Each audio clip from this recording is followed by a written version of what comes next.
Así es como se fabrican taladros eléctricos. Se monta el motor. Es recubierto de barniz y gel. Se equilibran los motores. Se ensambla la carcasa. Se instala el motor.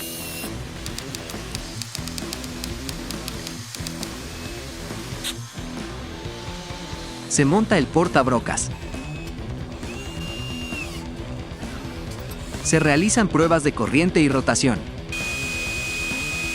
Y se empaca con sus accesorios. Ahora lo sabes, gracias a Omni System.